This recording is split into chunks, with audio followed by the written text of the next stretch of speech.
Baiklah adik-adik, calon mahasiswa yang hari ini mengikuti pembahasan tryout di soal yang keempat ya.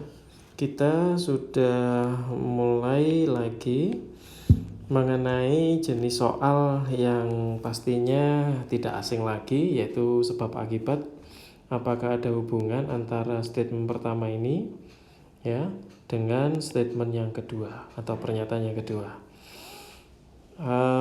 Dan materinya, nah kalau tadi kan membicarakan tentang desa, pola permukiman, yang pastinya ini lebih kepada untuk soal yang keempat ini lebih kepada ada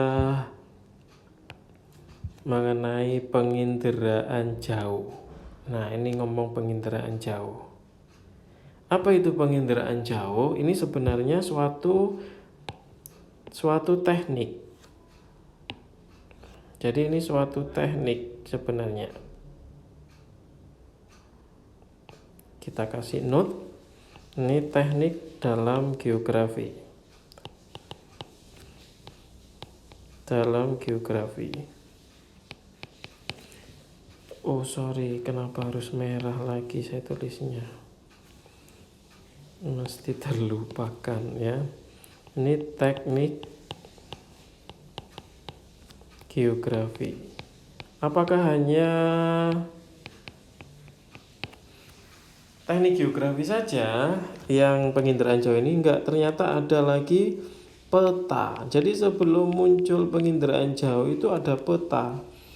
Ini pencetusnya adalah yang pertama kali gambar peta itu Ptolemus ya.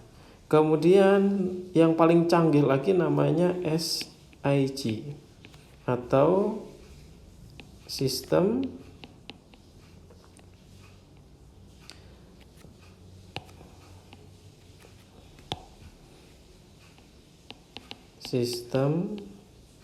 informasi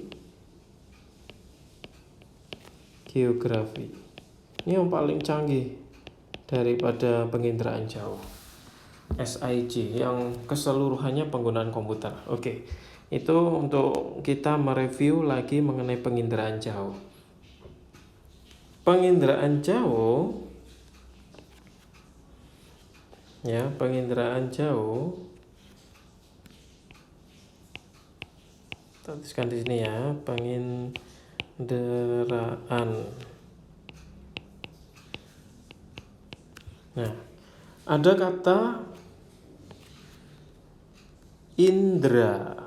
Nah, indra itu bukan nama orang ya. Ada kata indra.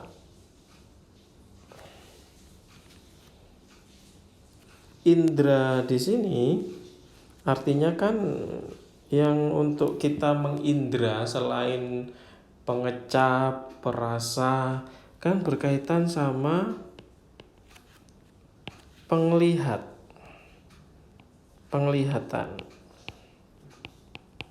Indra penglihatan.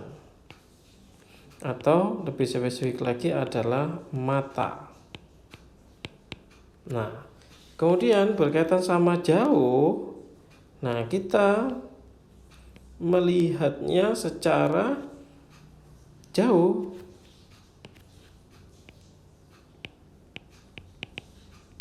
Melihat secara jauh atau jaraknya kita jauh, nggak perlu kita mendekati. Apa yang dilihat? Nah, oke. Yang dilihat adalah, kita kasih note lagi. Nih, yang dilihat adalah apa yang dilihat adalah objek yang ada di permukaan bumi. Objek di permukaan bumi.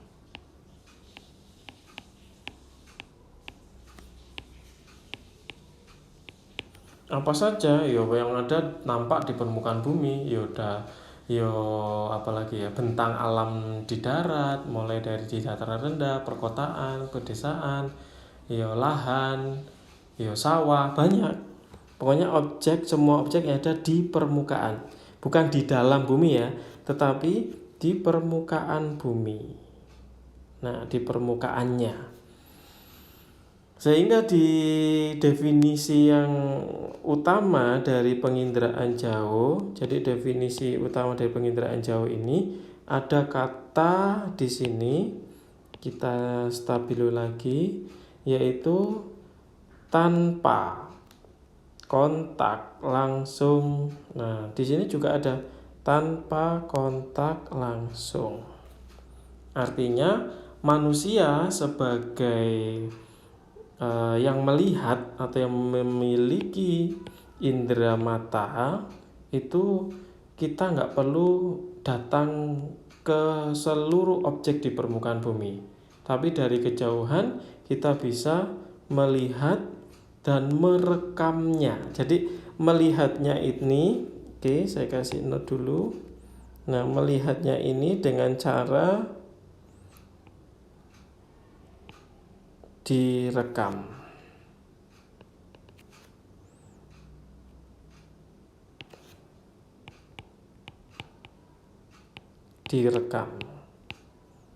Ya, pastinya menggunakan kamera ya.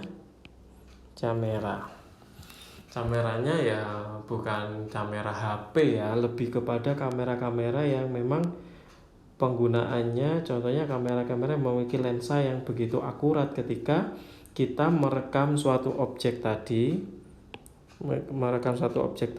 Ini objek permukaan bumi ini dari ketinggian tertentu, dari jarak yang jauh dari ketinggian tertentu.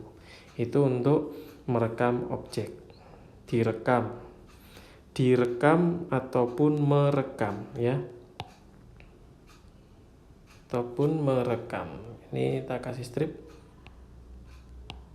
merekam. Oke, kita langsung kepada soal terlebih dahulu. Pada soal, penginderaan jauh memberikan data berbentuk. Jadi di sini di statement pertama ini yang menjadi yang harus adik-adik pahami adalah ada kata-kata data berbentuk koordinat, titik, garis, dan poligon ya. Saya koreksi dulu, itu harusnya poligon. Ini saya poligon.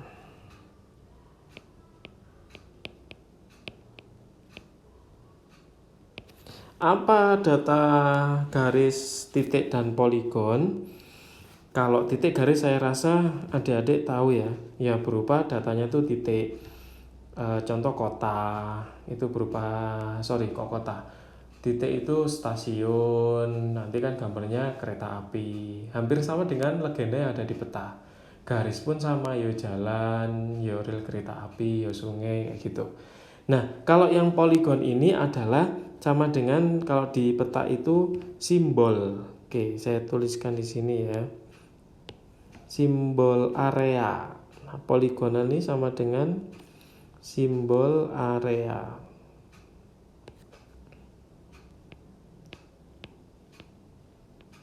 Bisa daerah persawahan itu berbentuk datanya poligon.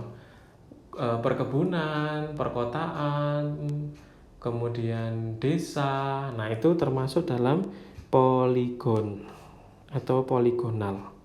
Jadi statement pertama ini, di dalam statement pertama ini membicarakan bentuk datanya. Ini yang saya kasih stabilo coklat ini, bentuk datanya. Ya memang di sini ada kesamaan tanpa kontak langsung, Jadi ini statementnya yang pertama ini adalah jawabannya benar. B jawabannya. Oke. Kemudian sebab penginderaan jauh adalah ilmu yang digunakan untuk memperoleh informasi suatu objek atau gejala dengan alat tanpa kontak langsung. Nah, yang ini juga benar, yang statement kedua.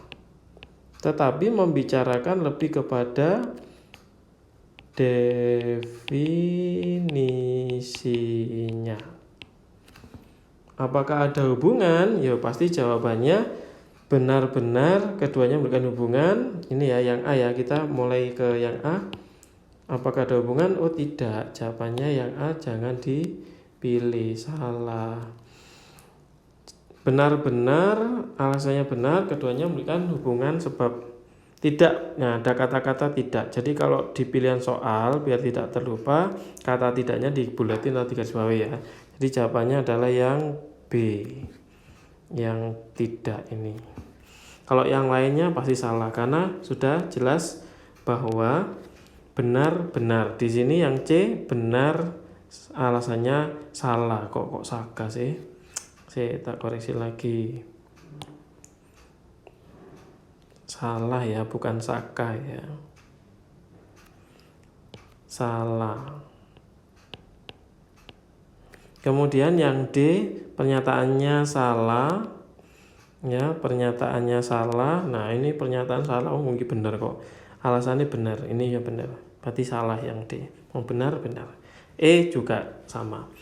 Oke, itu ya. Jadi beberapa hal yang harus adik-adik lakukan ketika menjawab soal adalah lebih teliti dan lebih detail apa yang diminta di soal, khususnya bentuk soalnya